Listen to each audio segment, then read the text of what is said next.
أنا ما أعرفش الحقيقة أنت عايز تحقق إيه وباقي لك قد إيه عشان تحققه، ولا عارف كام مرّة أنت وقعت عشان توصل للي أنت عايزه، وعارف إنك دلوقتي حاسس إنها قفّلت وما لهاش حل، حاسس إن الدنيا ضلِّمت، مش عارف أنت هنا ليه ولا بتعمل إيه، ولا حتى آخرتها إيه، بس المتأكد منه إن الحلم اللي خلّاك تبدأ لسه موجود، لسه موجود جواك وما راحش ولا اختفى، ومتأكد إنك نِفْسك تحققه.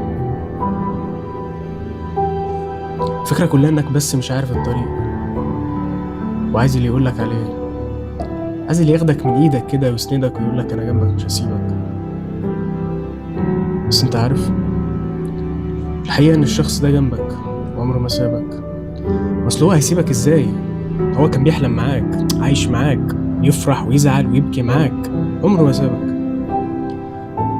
الحقيقة إن أنت اللي سِبته وكرهته وقُلت عليه إنه ما ينفعش، بس هو مع ذلك ما سابكش. لسه ما عرفتش مين الشخص ده؟ ده أنت.